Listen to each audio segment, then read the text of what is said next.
I think Baby was telling Vlad that Juice said he'd go to rehab, but he wasn't gonna stop. Yeah. I mean, in the airport in Japan, so me and Juice, like, he's like, come to the bathroom with me. Like, so he wasn't walking alone. So we went to the bathroom together in Japan, and I was like, I knew he was pissed about what happened earlier that morning in the hotel room. Because I heard him like say something to a security guard, like everyone's mad at me, da da da da, and he was upset. You know what I mean? So I was like, yo, I'm like, no one's mad at you. Like we love you. You know what I mean? Like we don't want to see anything happen. You know, like, and I'm like, I know it's hard, and you think, you know, you get mad or whatever, and it was an emotional moment.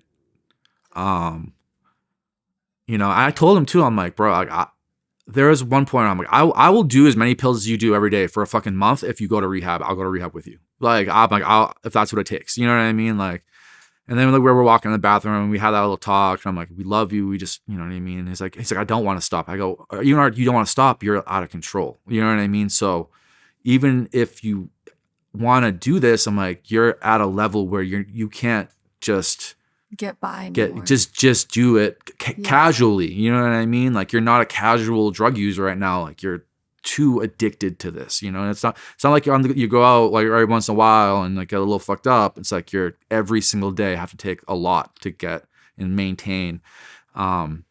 So I understand. I go, but even if you stop, you take a break and like you bring your tolerance down and like, you know what I mean? Like, he's like, well, I'll stop for a couple, we'll do this thing and I'll stop for a couple of days. I'm like, bro, you know, like, you can't stop for a couple of days. I'm like, it's gonna be like maybe a couple months, you know what I mean? Like, before you can even think about trying to like do anything like that. And I go, honestly, once you stop, you probably shouldn't do it again. You know what I mean? Because you obviously have an addictive personality. Right. And like, that was kind of like the talk we were having like in that bathroom. And you know, and he actually looked at me. He's like, "Yo, that's why you're my best friend, bro." Like, Aww. it was. Damn. Chris, you're so strong for this. Like, I don't know how you do it. I hate to get into this, but I definitely want to touch on the last day. If you could just, I know, you know, there's a lot of misconceptions out there. Yeah. I would love for you to clear that up. I know you were dealing with the charge last time we talked, and I mean the case. Yeah. I would love to hear positive updates. I'm hoping. My case, it got dropped. I got a good cool. lawyer. So. Okay, cool. But yeah, I would love to if you could break down what exactly happened. It was just, you know, the documentary, like Leroy kind of explains it. Right, he was on the plane. Right? He was with us. We were going back to Chicago for his birthday. His mom was like renting out like a go-kart track for him and stuff. Like, but we were late for the plane. We were like really late for the plane, like 6 hours. Like, Pete was like, yo, they're gonna cancel it on us. Pete wasn't there. He was calling like, they're gonna cancel it on us. Like, get it, you know, everybody there and stuff. Juice got really fucked up that day. I wasn't around that day. I had to run to LAX, pick up a bag that we lost on that last tour from Australia, and just do a couple of like little errands. And then I came back and then got ready. And then, like, as you see in the documentary, like, I was just vlogging. Like, I was going to vlog our trip and just put that on my YouTube channel. And then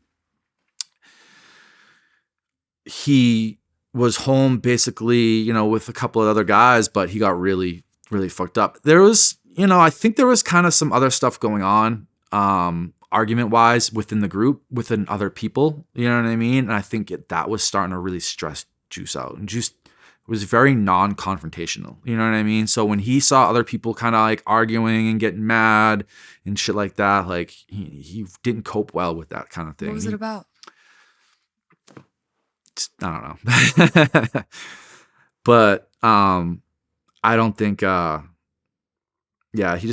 think it kind of hit him heavy, you know what I mean? And like, I think with that, the rehab coming up, week of his birthday, and it was just a lot. That day, I wasn't there, but a doctor came to the house because he felt like his heart was racing and stuff earlier that day. But when I came home that night, he was really fucked up. Like, he definitely was drinking lean, you know what I mean? I don't know how many pills he did, you know, but he was fucked up. But we were late, you know, we did what we had to do, we got everything together, and we headed out to the airport. And then you know, it was weird. that plane ride was weird. I actually had a bad feeling immediately. I remember you telling me that. And That's I was sitting down, and then like I was like, the pilot was acting weird, the stewardess lady was acting weird, and I just felt something off, you know? I got up to like, yo, we should leave. You know what I mean? Like, I got up and walked to the door, and then like crazy. to see if the cars were still there. And I'm like, because I was gonna be like, yo, let's just get the fuck off this plane right Yeah. now. Like, something's not right. Wow. And then the cars were gone. And then like I looked towards the back of the plane, and like the guy was like loading the luggage in, or like the pilot was back there at the time. They all like turned and looked at me like real weird, and it made me feel even more. But I'm like, fuck, I think we're in this. You know what I mean? Like the cars are gone. In reality, like I wish I just like said, call the cars back here or something like that. You know, there's so many. Wish I did differently Yeah, things. there's nothing you could have done to. So then that was it. Like we got on the plane, and we're like, the plane took off. It took a lot longer to take off. The airport was empty. It was like about to close, about to be too late for us to take off. But then like the plane pulled to like, felt like it drove to like a weird part of the runway and like sat there for a minute, and we're just sitting there. And then all of a sudden we take off. I'm like, all right, well, we're in this. We're in the air. And then everything was normal. You know what I mean? Like we were just falling asleep. Juice was up. I think there's videos on Instagram. You can see him like dumping water on one of the kids, you know, one of our guys' faces, one of his friends, and just goofing off and stuff like that. And everything was fine. And once we started getting closer to Chicago and we started getting service on our phones, our security guard, Hen, texted the group chat and was basically like, cops are here and they have a dog.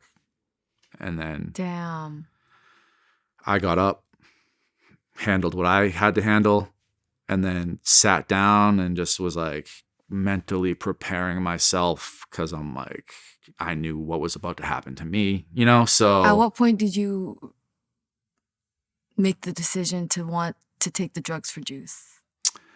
I didn't take the drugs. I mean, like, didn't you hold him for him, right? No, another kid actually held his duffel bag that had the drugs in it. Okay. I took the gun. Oh, okay, Yeah. got you. It was before our landing when we got service. We got that text. I just like sat there for a second, and I just stood up. I walked up to the back of the plane and got it. Went to like in the private jets, you go through the bathroom. I shut the bathroom door, and then there's like another door, and you open it, and it's like the tail of the plane where all the luggage is, and I just put it in my bag, and that was it. Did you know the cops were waiting for him? Yeah, I mean, we all know because it was on the group chat. Oh. Like we got a group chat with everybody that was there. So was he freaking out? No, he was chilling. You know, so I sat down, we landed. Like I was basically just mentally preparing myself. Like I knew I had to go probably spend the night in jail or whatever. So I was just like, all right, Wow. this is cool. I get to go to jail in Chicago. This is gonna be a first, you know, like I wasn't excited. So I was like stressed out. And then you know, I checked. Everybody was like, we got up. You know, I'm like, everything's gonna be cool. We're gonna be good. You know what I mean? So, I got off the plane first, I think, and then like, you know, I just kind of like paced outside for a second. I could see the police inside the. Wow. Cause it's like a private airport. It's like a hotel lobby. You know what I mean? And it was late at night, so there was no one there. I think there was like one or two people working at the desk. You know what I mean? So I walked in. Our security guard was sitting down.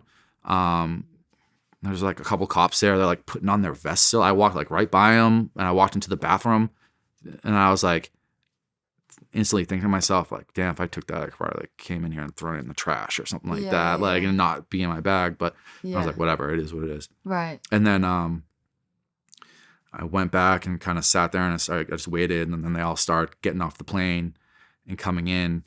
And then, you know, they're taking the luggage off, and they had the dogs, and they're just like, everybody just sit down. And like they had the dogs searching the luggage, and then everybody thinks, you know, there was this, I don't know, it was on TMZ or whatever, that like, oh, Juice knew the cops were coming, so took a handful of pills, and like that's not what happened. I'm like, Juice did drugs, yes, you know what I mean, but he didn't try to hide them, or he literally like someone else held the duffel bag and had all the like there'd be no possible way for anybody to eat that amount of pills and think it's gonna be okay. And like Juice didn't want to die. He wasn't gonna kill himself. He knew he wasn't gonna get in trouble. He had people around him that are gonna take care of. You know what I mean? Like, so like we were even sitting there in the lobby, and his manager G Money walks up to him. They're both just like, "We're all good." You're like, "Yeah." Or they like high five each other, like, "Don't worry, we're all good. Everything's gonna be cool." And then it was like within a minute or two, he just started having a seizure right there in the lobby, like as they were like searching the bags and stuff like that. And then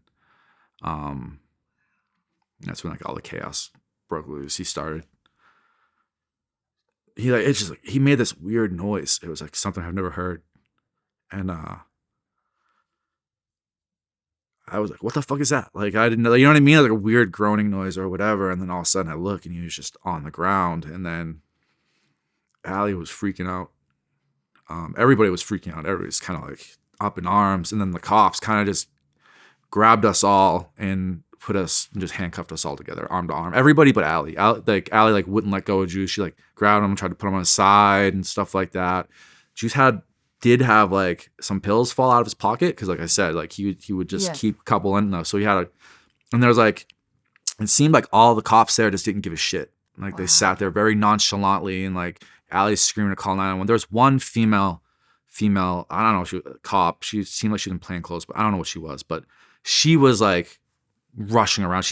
What are these? Like, picked up the pills off the ground. What are these? And like, I was like, those are, the drugs. He takes them. I don't know how many he might have taken today. You know what I mean? But he takes, he's addicted or whatever. That was the lady that ran and got the Narcan and stuff like that. And as like that was happening, the cops were just like handcuffing us all together. But Allie, like, she was just on top of him, screaming, crying, and you know what I mean? Like, we're all handcuffed together, and everybody's like still freaking out, looking away, and I couldn't look away. I'm so sorry. I didn't want him to like look up and not think we were there. So, and when I looked at him in the eyes, it's like you could see that he wasn't there. But it seemed like forever before the ambulance came. And then I think the lady got the Narcan. They gave him Narcan. When they finally got him in the ambulance or in the stretcher, and they took him in the ambulance or whatever. And then they're like, whose bag is this? You know what I mean? I'm like, that one was mine. And I was getting arrested. But they were like, he's going to be okay. He's going to be okay. I mean, I saw him and he didn't look okay, but they were like, he's going to be okay. And then, I mean, I didn't find out he was gone until I was in jail. Like, I was just in the holding cell. And then I was like, just, handcuffed to the fucking wall. And this 2 detectives just walked in. And they're like, literally verbatim, they're like, we don't give a shit about anything else. We just want to know about the kid that died. And I was like, what? I'm like, who died? And that is so heartless. Wow. I just kept saying, you sure? They kept saying, pretty sure. I'm like, you're sure? Like, and they're just like, yep, pretty sure. Oh, wow. What did you say after that? I don't remember. Yeah, it kind of like blurs at that moment. Right.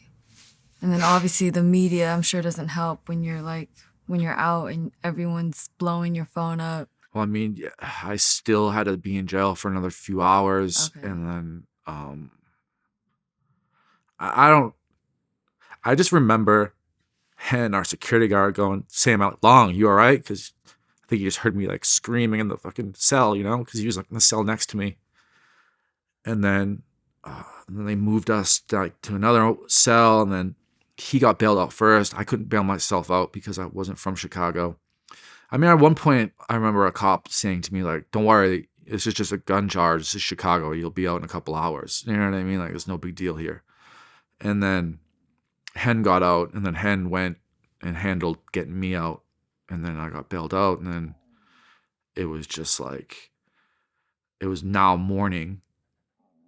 And even the cop letting me out, it was like, your boy's all over the news. I was like, what? Like, he's really dead? Like, I still like was like denial about it, Damn. And then